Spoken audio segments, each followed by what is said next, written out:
Okay, here we go. A really nice waterfall by Pond Paradise Designs. Did this a couple years ago. It's one of my best out there, I would say I did. I got some really nice rock work in here. The moss is really taking off nicely. Check that out. Flowing really nice. Coming down into a pondless pit. It's a fall season, so we're going to shut it down for the winter. This rock's getting better and better in time. More moss in the shade. Looks great. Looks like something in the mountains. That's the goal.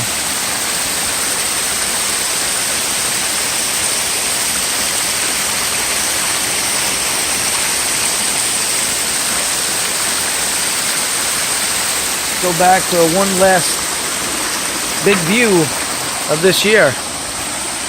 So we return in the spring to turn it back on.